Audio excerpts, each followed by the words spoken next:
Now, today's session is focused on competitors' intelligence. Now, what is this competitors' intelligence, first of all? What does it revolves around? As the name suggests, this has something to do with competitors. And this is an area which seems to be extremely challenging for any business, whether it's a small cart on the roadside or whether it's a big showroom in a posh area or whether it is a $1 billion company. They all have one common problem, and the problem is cutthroat competition. How to survive cutthroat competition? That is the biggest challenge, and at times it is a threat also for the organization. And when you reflect upon all those companies which were shut in the last 2 3 years, so recall all those companies which were shut, and you will figure out that most of these companies that were shut in the last few years, one common reason for their demise, for their closure, is cutthroat competition, because these companies were not able to survive, they were not able to compete, they disappeared. So this is a very challenging component of business environment that challenges the very own existence of your business. So how well prepared are you to challenge your rivals? Are you well prepared to compete? So this is something which is very important. That is what we will be discussing in today's class. So what is this so-called competitors intelligence? What do we do in this? Competitors intelligence is basically gathering insights of your competitors. In other words, it is an assessment which you undertake, an assessment of competitors' strengths and weaknesses. And the interesting part is it's not just about your current competitors, it is also about your potential competitors. Not just the present, but who can be your competitor in the near future. That also needs to be evaluated, because you can't rule out your future competitors and you can't neglect your current one. So you need to consider both. So in competitors intelligence, you have to undertake a process. And this process involves two crucial steps. Step number one, obtaining information about your important competitors.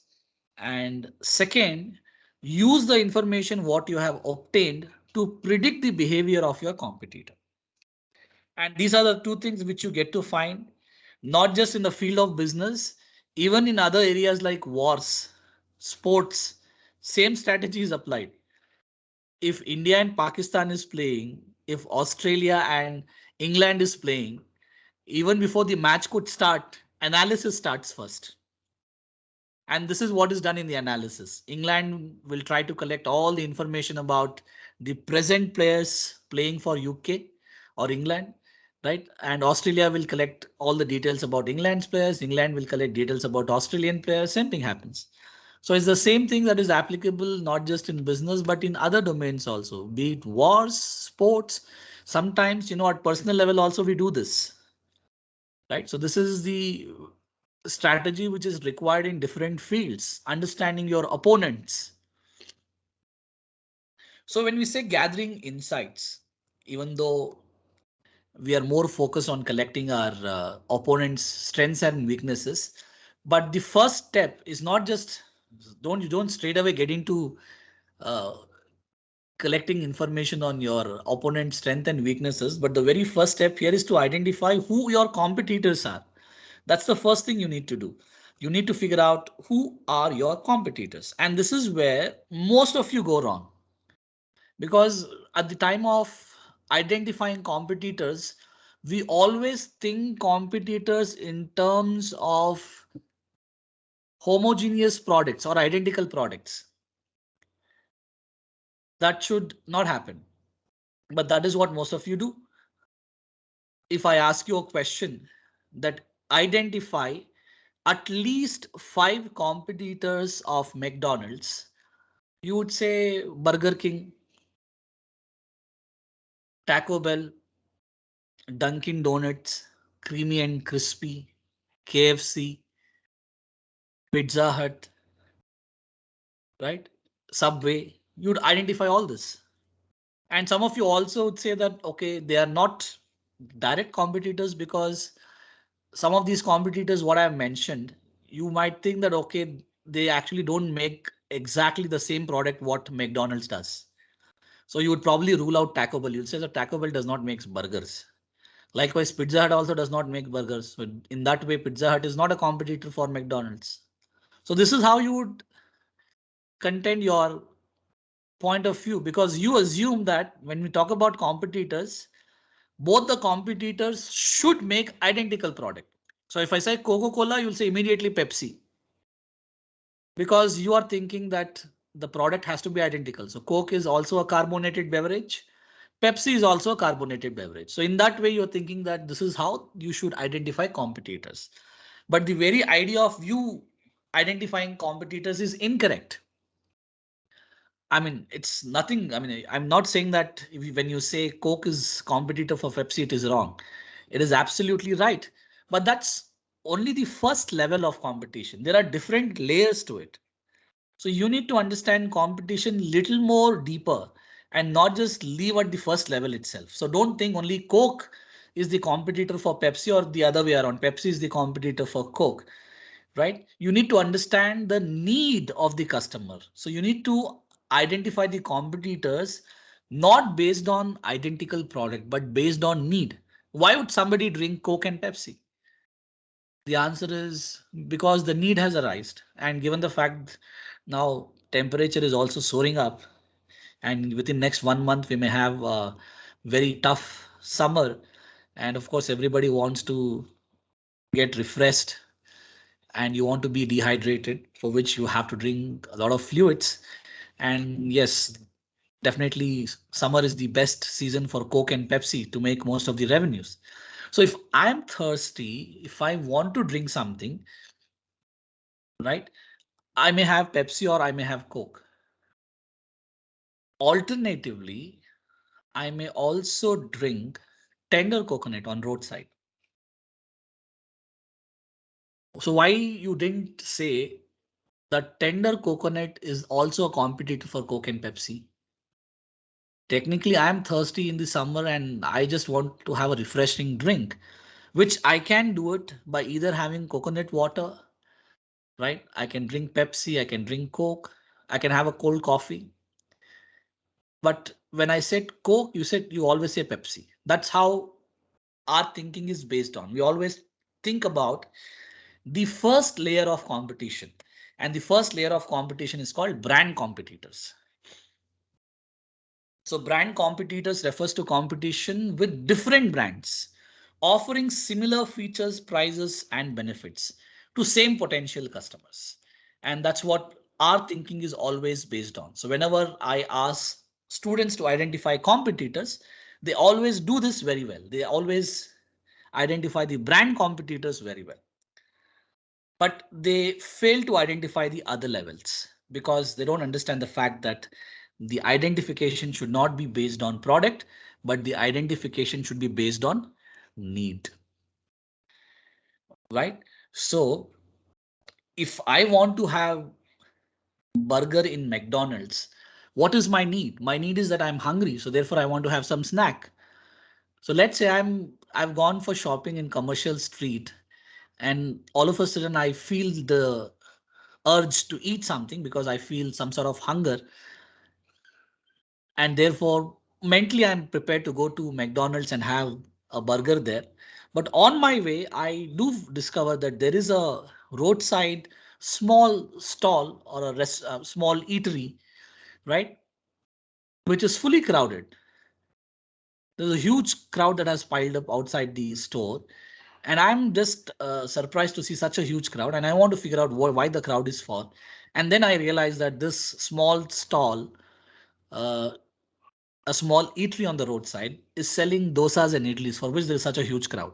So I change my mind and I eat good dosa there and I'm very happy. So now when you look at This roadside eatery is also a competitor for McDonald's because ultimately the need is same. Whether I eat burger from McDonald's or a dosa from a small eatery on the roadside, the same need is getting satisfied and the need is hunger. So in this way, a roadside vendor is also a competitor, right? And therefore you need to understand different levels of competitors. So the first level is something by and large we all are able to figure out and identify. The second level is called product competitors. Now product competitors offer same product class, not exactly the same product class with some sort of other features and pricing. So if you want to have your breakfast, yes, you can go to Pizza Hut and eat pizza there. Alternatively, you can go to a Udupi restaurant or a Darshini and eat dosa or South Indian breakfast there. Technically, the same need is being met. But when you say Pizza Hut, it's a brand. Now, for Pizza Hut, the product competitor is your Darshini restaurants, right? So Udupi restaurant is a product competitor of Pizza Hut. Alternatively, is there something beyond this product also? The answer is yes. Generic. Generic competitors are those who offer products, but they're capable of satisfying this basic essence. I mean, they're also able to satisfy the basic need, but they don't even have a name also. At least in the second case, I said Udupi Upahar, Udupi Darshan. It's a Darshini hotel. Basically, there's a name, there's an identity, there is a location. But here, in case of generic competitor, you may not even have that, right? Most of us have our favorite snack place where we eat, and in most of the cases, they don't even have a names, right? They just sell snacks on cart in a particular location in some area, and we always identify them not by their name but by the location. So they don't even have a name at all. Forget about brand. So these are called generic competitors. And the last level is budget. They are totally pocket friendly and they don't put too much of strain on your financial resources. And they also meet the same need. So if you're hungry and if you don't have money or have very little money, you can straight away walk into Indra canteen, pay 5 rupees and have a decent breakfast of good quality. So in this way, technically speaking, Indra Canteen is also a competitor for McDonald's and Pizza Hut because they are also satisfying the same need, right? And that is hunger, right? Now, in a way, comparing Indra Canteen with the lights of McDonald's might not sound well, but technically it is. Probably you can take another example. If I compare Hyundai with Honda, you don't mind because you think they are both brand competitors. But if I compare Hyundai and Honda with Ola and Uber, would you have any objection? Technically, what is the need? The need is transportation. You want to commute from one place to another place. You want to travel. And in order to travel, you can have your own personal car. You can buy Hyundai, Honda, so many other. In case if you don't want to invest unnecessarily on a depreciating asset like a car and still want to avail that benefit, you can book Ola and Uber. Ola and Uber are the product competitors of Hyundai and Honda. Hyundai and Honda are brand competitors. Ola and Uber are product competitors. They also cater to the same need, transportation, right? But they are product competitors. So a lot of us of late have decided not to buy a car because we have found an alternative for that. An alternative for that is Ola and Uber because when you enlist the advantages and disadvantages of owning a car, you will figure out that there are a lot of disadvantages. You have to pay a lot of EMI. I mean, you have to pay a lot of interest. You need to have a parking place, right? And you need to be a good driver. There are certain conditions which you need to fulfill if you want to drive peacefully on Bangalore roads. Alternatively, you can avoid all that tension and go for a cab booking. Same need will be met and option seems to be much better. So a lot of people are not buying car these days. And when you visit some of the developed countries, a lot of people don't buy car because they have other efficient alternative public transportation. In India, we might not have an efficient public transportation system. We have our own challenges, but it's not the case in other countries. In other countries, you have efficient transportation system, right? Public friendly transportation system. So a lot of people use metro, a lot of people use trams, a lot of people use ferries, depending on which country it is. And public transport seems to be a much better option than owning a car. So therefore, if I say Ola and Uber are the competitors of Hyundai and Honda, there's nothing wrong. They are absolutely the competitors for them, but they are not brand competitors, they are product competitors. Likewise, there's nothing wrong to say that Bangalore Metro is also a competitor for Ola and Uber. Bangalore Metro is also a competitor for Honda and Hyundai, right? They are generic competitors, or you can call them budget competitors. Sometimes, if you don't even have money, you can take a lift and go. That becomes a budget competitor. Carpooling also becomes a budget competitor, right? So these are the different levels of competitors. So the very assessment of competitors should not go wrong, because in assessment, we should first identify the competitors. And when you go wrong in identifying competitors, things will go in a wrong direction. So as a brand, as a car maker, I should always think from a different perspective. I should think how I can give competition to Ola and Uber also, not just to my rival brands. How can I give competition to public transportation also? So you have to think from all the perspectives. In fact, Ola and Uber, they are not just competitors of your car makers, they are also customers. They are both, because invariably they have to buy cars from the car makers, right? So they are both competitors also, and they are customers also. So from both the perspective, they do make a presence there. Right now, once you are done with identifying competitors, next step is very crucial. The next step is called profiling. What do you mean by profiling? Profiling is a process of identifying strengths and weaknesses of your competitors. Now, what's the point of identifying strengths and weaknesses of your competitors? By identifying strengths and weaknesses of your competitors, you will able to figure out how well you're placed in that competitive landscape. Because if you have strengths which are similar to all other competitors, and if you have a weakness which other competitors do not have, definitely you will not survive for a very long term in the market. So therefore, you need to develop strengths which in itself are unique and different. And you should always try to combat your weaknesses. It's very difficult to say that an organization does not have any weakness. Every organization has a weakness, but it all depends how it plays it, right? So identify strengths and weaknesses. If I ask you to identify strengths and weaknesses of Amazon Fresh in comparison with Flipkart, Supermart.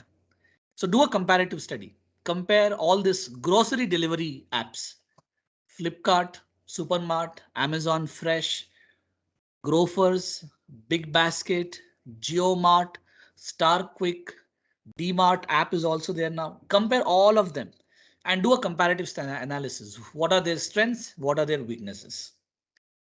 Now, when you do a comparative strength and weaknesses analysis, you will figure out that there is one big gap. Somebody did this analysis and did figure out that there is a big gap. And this startup is utilizing on that big gap. Can you guess what is that big gap that exists in grocery delivery segment?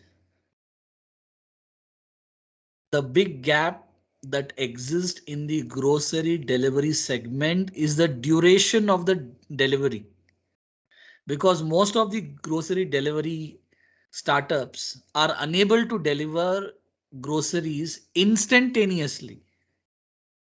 And that is what most of the Indian household wants. I mean, yes, you're right. Instant delivery is something which is missing in the market at the moment. But that is what households want. I mean, we like online shopping because there is so much of convenience. One of the Biggest pain of shopping at a retail store, especially in your supermarkets and departmental stores, is that you have to spend hours together in the queue. So that's a very painful process. Other than that, everything is fine because you get to witness the nice shopping ambience, the kind of varieties. Yes, all that exists. But one of the limitation of your physical store is the queues. And that is where online does well because you don't have to wait, right? You don't have to go out. And given the fact we have pandemic conditions at the moment, you know how well the online grocery delivery segment has flourished over the period of time in the last 2 years, especially. So therefore, there was a gap for instant delivery, and Zepto did figure out that yes, there is a gap. Amazon is not giving you instant delivery. Flipkart is not giving. Grofers is not giving. Big Basket is not giving. DMart is not giving. Star Quick is not giving. That is what Zepto capitalized on and created an ecosystem in which delivery can be made in just 10 minutes. It's quite a challenging concept. 10 minutes delivery is quite a challenging concept because in order to make 10 minutes delivery, you need to have infrastructure in place. You need to have proper inventory. You need to have uh, warehouses. Yeah, you need to have transportation. You need to have supply chain in place. Otherwise, it will just remain a false promise, something which Ola scooters did, right? Ola made a false promise. It made a promise, but it is not able to deliver now. And you know what is happening to the reputation of Ola at the moment? Ola scooters, electric scooters, right? So that should not happen. So Zepto did work on the infrastructure. And while other delivery apps are taking days, some are taking hours, 2 hours, even Swiggy Instamart is taking 30 minutes to 1 hour, but Zepto is able to deliver in 10 minutes. And how did Zepto think about this 10-minute concept? Unless it would not have done a comparative analysis of strengths and weaknesses of all the existing players in the segment, this would not have been possible. Unless you don't do this analysis, you can't figure out what is the gap. So the gap was instant delivery. Now, unfortunately, in business, whatever unique things you find out will not last long. The moment you come up with some unique concept, others will try to copy, others will try to imitate you. And I'm sure you're aware now what is happening. This so-called 10 minutes delivery concept in business language, it is called quick commerce. The right term for this is quick commerce. This is the new concept now, ongoing concept, which is still new. And other players also wants to copy the same concept. So they are also working on their infrastructure, on the funding, so that they can imitate what Zepto did. And one of the player who's aggressively working on this is Zomato. Not Zomato, sorry, Grofers. Zomato is one of the investors in Grofers. It owns stake in Grofers. So now Grofer has rebranded itself as Blinkit, and it did blink because it was not able to deliver in 10 minutes. So a lot of citizens went and, you know, bashed Blinkit online on Twitter, on Facebook, that it was not able to deliver in 10 minutes. As a result of this, Grofers has shut down its operations in many areas because it does not have resources to deliver in 10 minutes. It is operating only in those areas in which it can deliver in 10 minutes. So the point here which I wanted to make is that you need to develop and you need to do a analysis, the so-called competitors intelligence. The whole idea is to figure out the gap so that you can focus on the gap. Otherwise, what will happen if you continue to offer what others are offering, then the chances of growth and survival is very bleak. You might not survive for a very long time. So you need to have something different to offer to the customers, for which you need to first understand your competitors. Only by doing so, you'll be able to develop a product which has some sort of a differentiation. And that's what Zepto did. And now, unfortunately, this is how business works. Everybody will try to imitate, but it all depends, right? It's not about coming up with a new concept. It's about execution, how well you execute it. And most importantly, after executing it, how well you sustain it over a period of time. That is the actual test. It's not about just coming up with a new concept. It's about sustaining it. And companies who do it, definitely they will succeed. Companies who are unable to do it, they will vanish from the market.